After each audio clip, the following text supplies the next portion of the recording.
día muy satisfactorio por muy diversas razones. Y yo no sé si es la hora de empezar a hablar de control industrial, pero lo voy a hacer lo más breve posible. Y bueno, la empresa, como veis aquí, se llama Adaptive Predictive Expert Control ADEX SL. Y efectivamente yo estoy en un departamento tremendamente dinámico y al que estoy muy contento de estar. Y esta empresa es una spin-off de este departamento, es una spin-off de la UNED. Cuando vamos a hablar de control industrial, no voy a ser muy largo, voy a resumir. Cuando hablamos de control industrial hay que pensar que el protagonista es el proceso. Y los procesos afortunadamente están diseñados por ingenieros y por lo tanto tienen que tener una cierta coherencia. Y la coherencia que tienen los procesos es que responden a una relación causa-efecto. Causas son variables que podemos manipular y efectos son las variables que queremos controlar y que alcancen ciertos valores para que el proceso pueda funcionar de una forma satisfactoria, ¿verdad? Pues bien, en un proceso industrial, sobre todo en un proceso industrial que nos interese desde el punto de vista del control, porque el control pueda mejorar su rendimiento, en un proceso industrial ocurre que esa relación causa-efecto, lo que sería el modelo del proceso, el modelo de comportamiento, ¿verdad? Eso tú vas al proceso y nadie te lo da. Tú vas a controlar un horno de cemento, o una central térmica, o un avión, y nadie te dice, mira, estas son las ecuaciones que rigen el proceso. Porque eso no existe, no se conoce. Además, esa relación causa-efecto, además de no conocerse, no se conoce matemáticamente, ¿verdad? Se tiene una intuición de cómo se comporta más o menos, sobre todo el operador humano que lo maneja el proceso, más o menos sabe eso, pero no se conoce esa relación. Esa relación, además, es una relación que suele ser compleja. A veces tú añades más combustible, aumentas el caudal de combustible en un proceso y te das cuenta de que la temperatura no sube. No sube, hasta que de repente empieza a subir. Y cuando empieza a subir, no la puedes parar. ¿Sabes? Hay un retardo puro y luego se inicia un proceso que no es tan fácil de parar. Pero además de ser desconocida y compleja, además es variable con el tiempo. Eso es fundamental. El comportamiento del proceso industrial va a cambiar con el tiempo de manera inevitable. Es decir, esa relación es desconocida, compleja y variable con el tiempo. Y por lo tanto, responder a la pregunta ¿cómo hay que actuar sobre las causas, variables que podemos manipular para que los efectos sean los deseados? Esa pregunta no es una pregunta trivial y de hecho para responder a esa pregunta es para lo que se ha desarrollado la teoría de control. Y si hablamos de teoría de control, yo creo que me quedaría corto si digo que hay cientos de libros sobre teoría de control. Probablemente habrá ya miles de libros sobre teoría de control. Y hoy en día vivimos en una época en la que el exceso de información hace que a lo mejor estemos menos informados que antes. En el mundo se celebran alrededor de 10 conferencias internacionales del máximo nivel en control de procesos. Y si tú vas a esas conferencias, tienes pues fácilmente al menos 40 o 50 sitios donde ir a oír cosas de control. Y si entras en cualquier sala de control, te van a decir que lo que se ha hecho allí es una cosa maravillosa, que es una solución fantástica.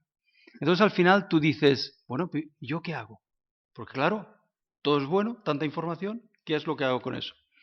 Afortunadamente hay un juez objetivo, y eso es difícil de encontrar en la vida, pero en esta rama la hay, que es el mismo proceso. O sea, si tú te preguntas de todas esas teorías que se han desarrollado, ¿cuántas se han aplicado en la práctica?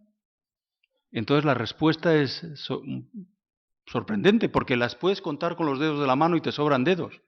Entonces a nosotros como ingenieros lo que nos importa es decir, bueno, ¿qué es lo que realmente se ha aplicado en la práctica?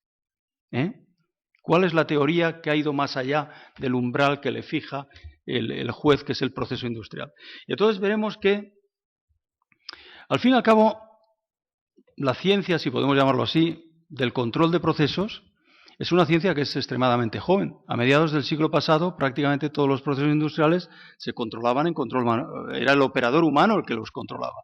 Si veía que la temperatura estaba baja, abría la válvula de combustible, la temperatura empezaba a subir. Y fundamentalmente el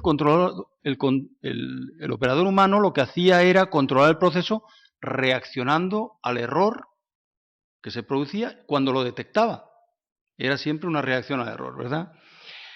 A mediados del siglo pasado empezaron a introducirse los primeros controladores automáticos y que se han convertido en el estándar de control universal ahora. Ahora hay un estándar de control, es el estado del arte, por decirlo así, y viene determinado por unos controladores que se llaman controladores PID.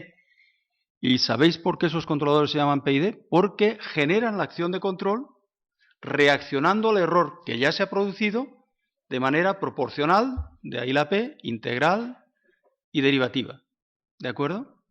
Pues bien, todos los libros del control clásico, en todas las universidades del mundo prácticamente, dicen que el mejor control PID es un equilibrio entre oscilaciones y rapidez de respuesta. O rapidez de respuesta se refiere a rapidez de reducción del error. Si tú quieres reducir el error muy rápidamente, vas a oscilar, es inevitable. Si lo quieres reducir muy rápidamente, vas a tener resonancia. Las oscilaciones ni siquiera se van a amortiguar. Claro que si tú quieres ir despacio, bueno, pues puedes ir despacio, pero entonces las perturbaciones van a controlar el proceso más que el propio controlador.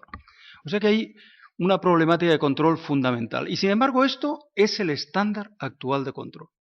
O sea, cuando nos creemos que estamos tan avanzados, vemos que en realidad no estamos tan avanzados y que quedan muchas cosas por hacer.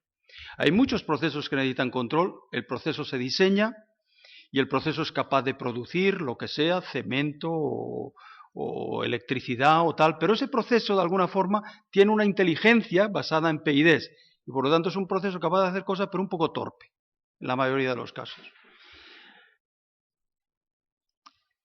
Conciencia de esto ha existido desde hace muchos años. Yo me acuerdo cuando llegué a la Universidad de Alberta en Canadá en los años 70, ya había una conciencia que había un vacío de soluciones en la teoría de control. Ese vacío intentó llenarse con lo que se han llamado los sistemas expertos. Y un sistema experto, pues, lo que hace es... Un sistema experto es un conjunto de reglas que intentan imitar el comportamiento del operador al controlar un proceso.